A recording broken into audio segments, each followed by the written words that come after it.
దిగంబరా దిగంబరా శ్రీపాదవల్లభ దిగంబరా దిగంబరా దిగంబరా శ్రీ గురుదత్త దిగంబరా.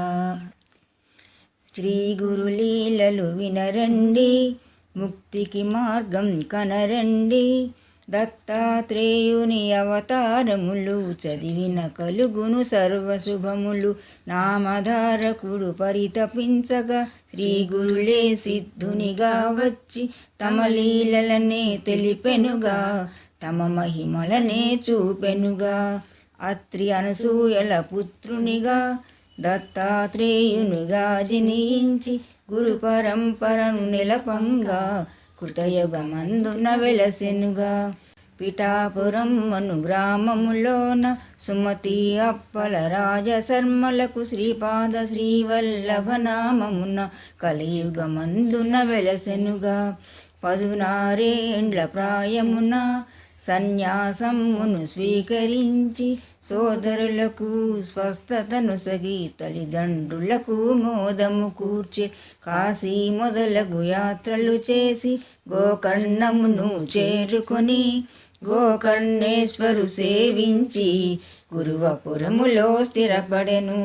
గురువపురములో వృద్ధురాలి మూఢపుత్రుని కరుణించి తమంత పుత్రుడు కలుగునని శివ ప్రదోష పూజను చేయుమని సాకలివాణి సేవలు మెచ్చి మరు జన్మలలో రాజు వగుదువని వరములనిచ్చిన శ్రీపాదదేవులు కృష్ణా నదిలో అదృశ్యమాయను.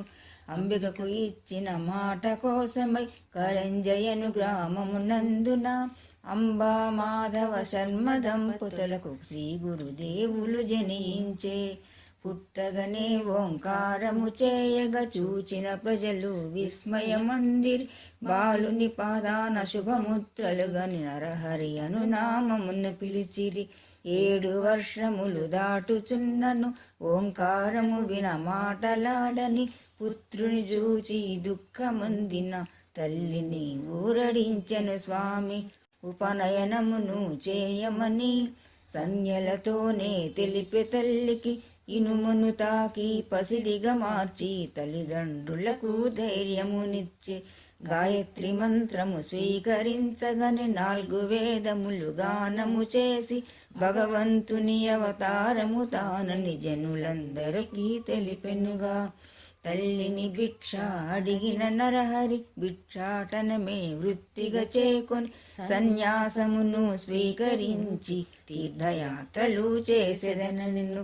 తల్లి దుఃఖము చూచిన స్వామి తల్లి కోరికను మన్నించి సోదర సంతతి కలిగిన పిదప తీర్థయాత్రలకు బయలుదేరను.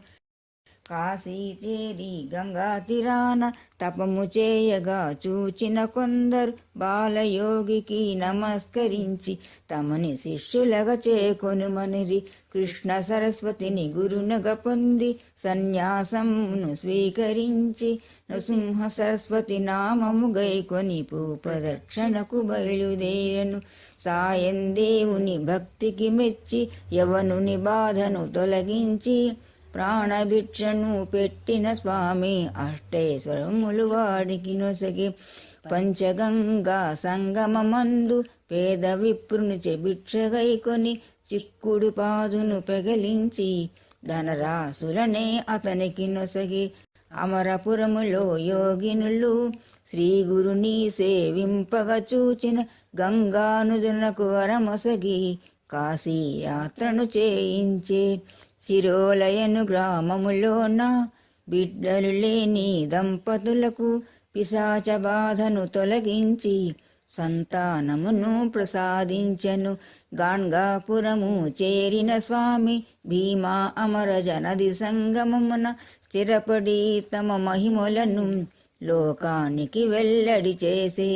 గొడ్డు బర్రెను పడిగేదెగా చేసి గ్రామాధికారి విన్నవింపగా గ్రామంలోని మఠానికి వచ్చి బ్రహ్మ రాక్షసునకు మృతి నొసగను.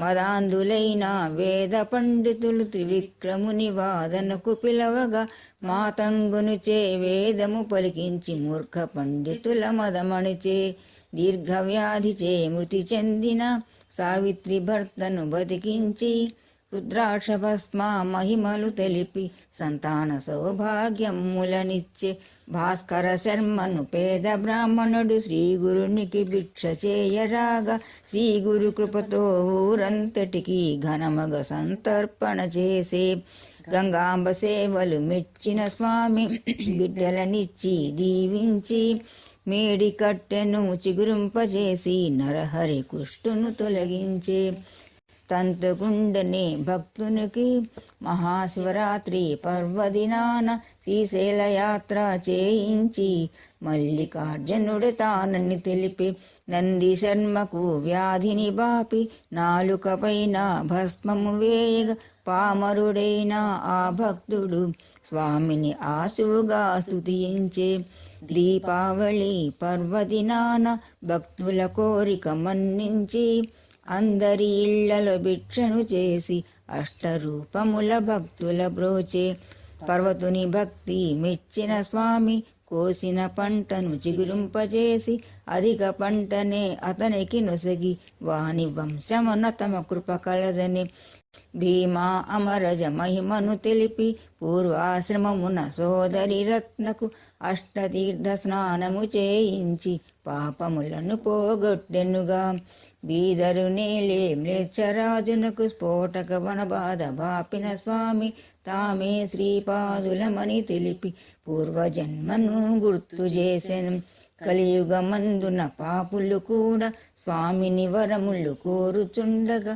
ధర్మపరులకే దర్శనమిచ్చి గుప్తముగా ఉండదలచెను శ్రీశైలయాత్రకు బయలుదేరగా పరితపించు శిష్యులను దార్చి తమ పాదుకలను వారికి నొసగి అవి తామని పూజింపమని సంగమమందు స్నానము చేయిచు గాణ్గాపురమున భిక్షను చేయిచు మఠములోనే ఉండెదనని అందరినీ దీవించి వెడలెను శిశిర ఋతువులో మాఘమాసమున బహుళ ప్రతిపద శుక్రవారమున పుష్పాసనమున ఆసీనులై పాతాళ గంగలో పయనమాయెను స్వామి చేరగని 4 తామర పూలు రాగా నలుగురు శిష్యులు స్వీకరించి శ్రీ గురు గుర్తుగా పూజించే సిద్ధమని చెప్పిన గురులీలలు విని నామధారకుడు భక్తిలో మునగగా సిద్ధముని అతని దీవించి శ్రీ గురుచరిత గానము చేయుమని